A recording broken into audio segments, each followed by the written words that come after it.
Nah, kita tahu akhir-akhir ini di Indonesia sedang ada musim pandemi, di mana seluruh warga Indonesia disuruh untuk stay at home atau berada di rumah saja dan melakukan social distancing.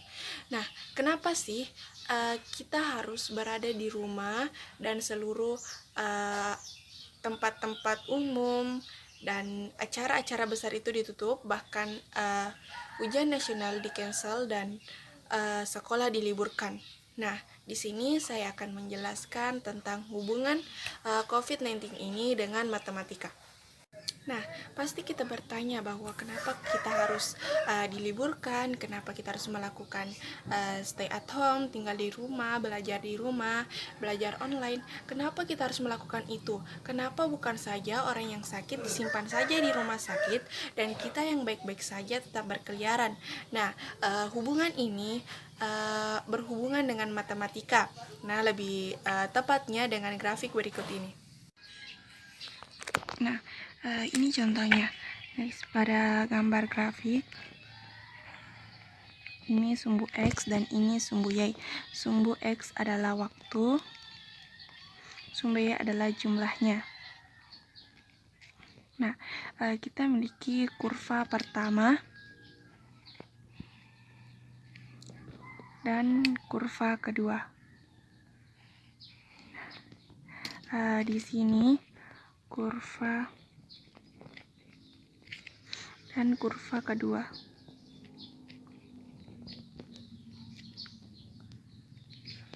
Dimana di sini penyebarannya sangat cepat dan di sini penyebarannya sangat lambat. Nah, pasti kalian bertanya bahwa yang pertama itu lebih enak dong karena dia lebih cepat sembuh. Nah, ada yang harus kalian ketahui bahwa ada yang harus kalian perhatikan pada grafik tersebut. Nah, harus kalian ketahui bahwa ternyata jumlah yang terinfeksi antara kurva 1 dengan kurva 2 itu ternyata sama. Nah, terus bedanya apa dong? Nah, di sini yang harus kalian perhatikan adalah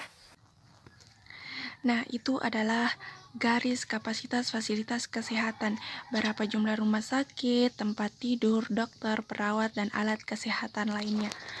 Nah, jadi kita harus bayangin bahwa kejadian itu terjadi pada kurva pertama. Kita bisa lihat banyak orang yang sakit dalam waktu yang singkat. Nah, di sini itu artinya bahwa banyaknya pasien yang tidak bisa dirawat dengan cara yang baik karena kekurangannya kapasitas fasilitas kesehatan. Nah, apa saja penyebabnya? Yang pertama itu tenaga medis itu kewalahan untuk mengurusi semua pasien. Yang kedua, pasien tidak dapat ditangani dengan baik, sehingga menyebabkan banyak pasien yang meninggal. Sebaliknya di kurva kedua, di kurva kedua itu jumlahnya yang sangat sedikit, tapi fasilitas kesehatan itu memadai sehingga semua pasien dapat ditangani dengan baik dan kasus penyakit yang meninggal ini itu hanya sedikit orang saja. Nah, makanya kita harus memperlambat penyebaran COVID ini yang semulanya tinggi menjadi rendah seperti pada kurva kedua. Yang perlu diperhatikan di sini bahwa penyebaran penyakit ini bukanlah penyebaran linear, melainkan penyebaran eksponensial. Jadi, apakah itu yang dimaksud dengan penyebaran linear? Apakah yang dimaksud dengan penyebaran eksponensial?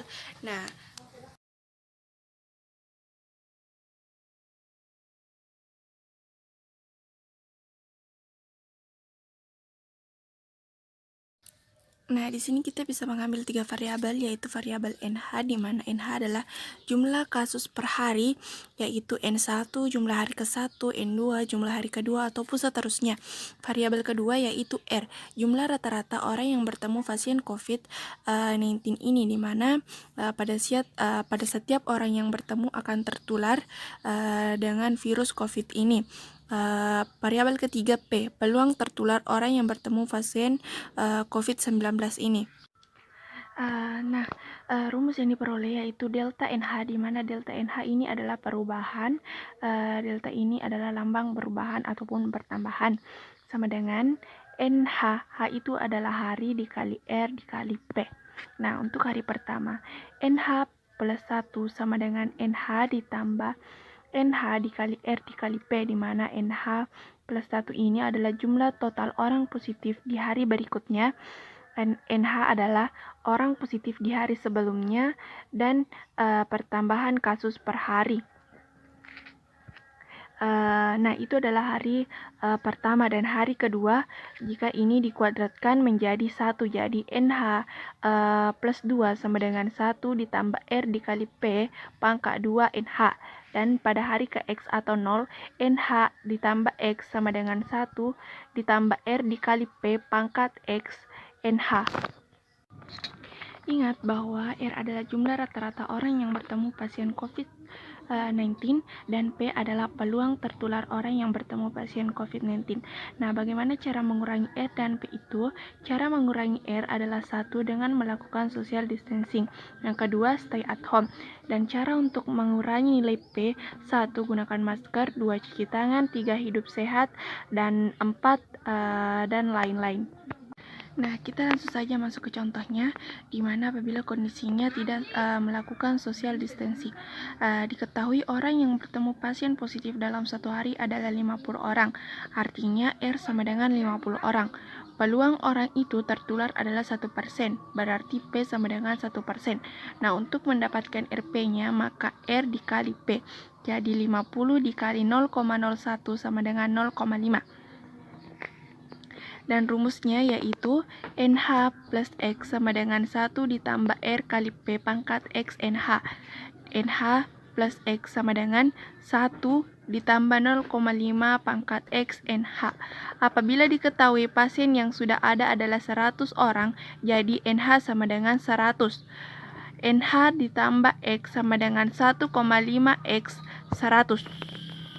Nah, jika yang ditanya berapa jumlah pasien di hari ke-14, dan rumus yang tadi NH ditambah X sama dengan 1,5 pangkat X 100, masukkan angka 14-nya, di mana NH 14 sama dengan 1,5 pangkat 14 dikali 100. Jadi, NH 14 sama dengan 29.192 orang.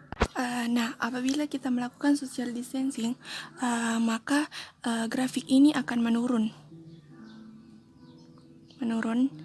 karena R dan P-nya itu jadi bisa teratasi.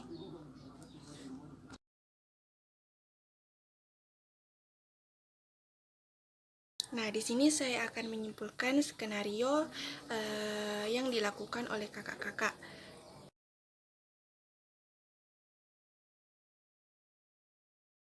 Nah, di sini dapat disimpulkan bahwa jika kita tidak melakukan perintah dari pemerintah, maka penyebaran COVID-19 ini akan semakin meluas, semakin tersebar, dan tidak tahu kapan berhentinya.